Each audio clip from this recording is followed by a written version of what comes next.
Alright, so following on directly from the last video where we did a little calculation and had a little discussion in terms of finding the equation of a straight line.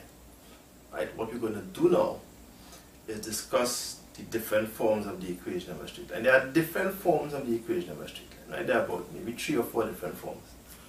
I'm just going to discuss 2 forms here that are relevant to the CSEC maths exam and definitely to the ADMATS. Alright, the ADMATS may use 1 or 2 of the other forms, right? But the 2 main forms that are more commonly used are,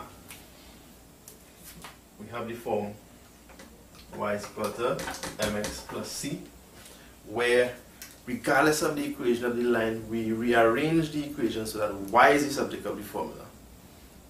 Excuse me. And once we do that, then whatever the coefficient of x is will be the gradient, and whatever you have remaining here as a constant will be the intercept, the y-intercept, right? This form allows us to immediately determine the gradient of the line and the y-intercept. So if we could express the equation in this form, then we have the opportunity to do a very quick sketch and we can immediately visualize what the line looked like. Alright? So if I have, for example, y is equal to 2x plus 3, I know immediately that the line cuts the y-axis, the y-axis at the point 0.03, and the gradient is 2, so it's kind of steep. I know that that's what the line looks like. Right? If I have the equation y is equal to minus a half, no, yeah, 2x, right? So if I have the equation y is equal to minus a half x minus 7, then I know immediately that the line cuts the cuts the y-axis at the point 0 minus 7, and with a gradient of minus a half, it's not so steep, so I know that's what the line looks like. Alright? So the form y is equal to mx plus c allows you to immediately visualize what the line is. Alright? And what you would find sometimes is that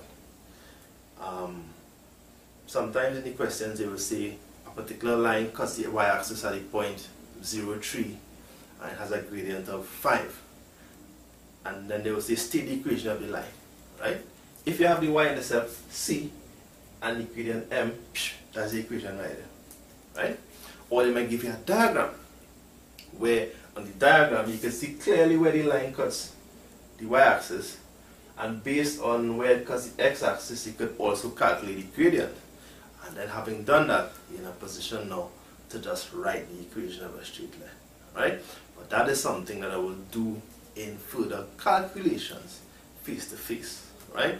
But I just want to go through this so that you get the concept down and you have the opportunity now to make your attempt at some of the questions, so that when we meet again we could organize and go through the working a little faster, get this topic out of the way so that we could move on deeper into the CSEC syllabus.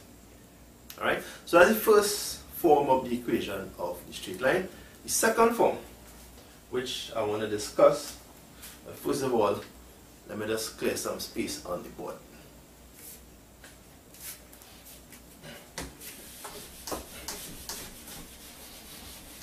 So the second form of the equation of a straight line is as follows.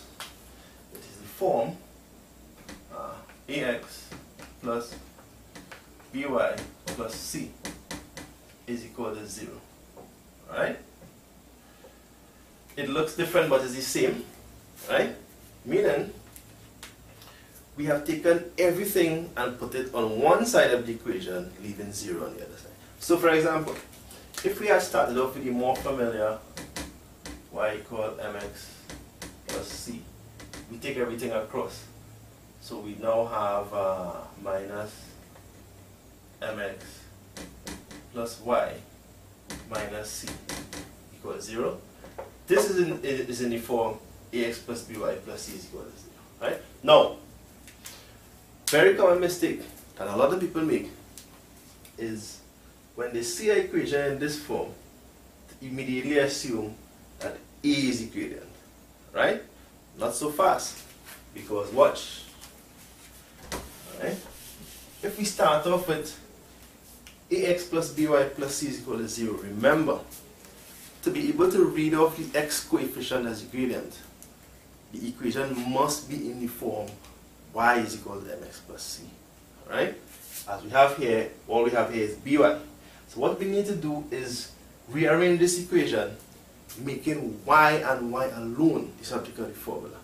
And then having done that, we're in a position now to read off the coefficient of x and get the gradient. So if we start with ax plus by plus c is equal to 0, we know, carrying everything as across now, by is equal to minus ax minus c. So y is equal to minus a over b, x minus c over a. Alright?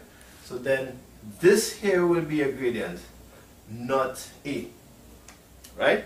Quick example. Right?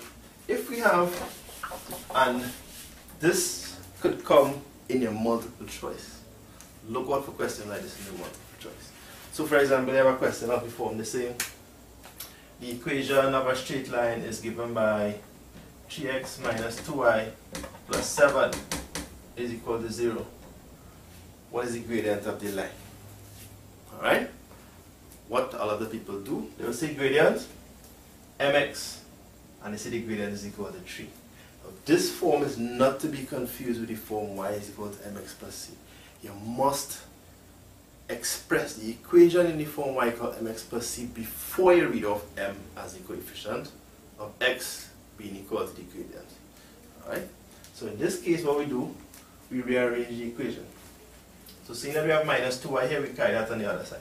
So we'll have that 3x plus 7 is equal to 2y. So in other words, 2y is equal to 3x plus 7.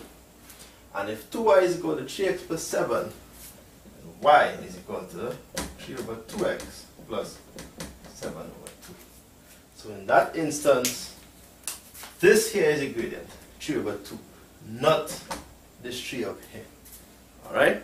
Now, the other very useful aspect of the ax plus by plus c is equal to 0 form of the equation of a straight line is that it allows us to determine using simultaneous equations, or even the matrix form, of solving simultaneous equations. It allows us to find the point of intersection of two straight lines.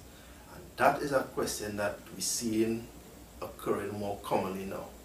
It could occur in section 2 just as easily as it could occur in section 1. More likely in section 1, because in section 2 what they will probably more than likely give would be a straight line and a curve, and then they ask you to find the 2 points of intersection of the straight line and the curve. Alright? So in section 1, to be safe, alright, you could get 2 straight lines and then they ask you to find the points of intersection. Quick example. So let me use this one as we have it on the board already. 3x minus 2y plus 7 is equal to 0. You might have another equation, 6x plus 5y minus 2 is equal to 0. Right? And they say find the points of intersection of those two lines. How do you do that?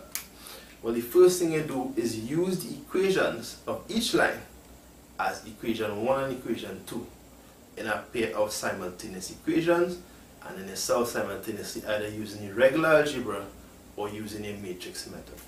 So in this case, what we'll do, we'll write this over as 3x minus 2y is equal to minus 7 as equation 1, and then write this over as 6x plus 5y is equal to 2, equation 2, as equation 2.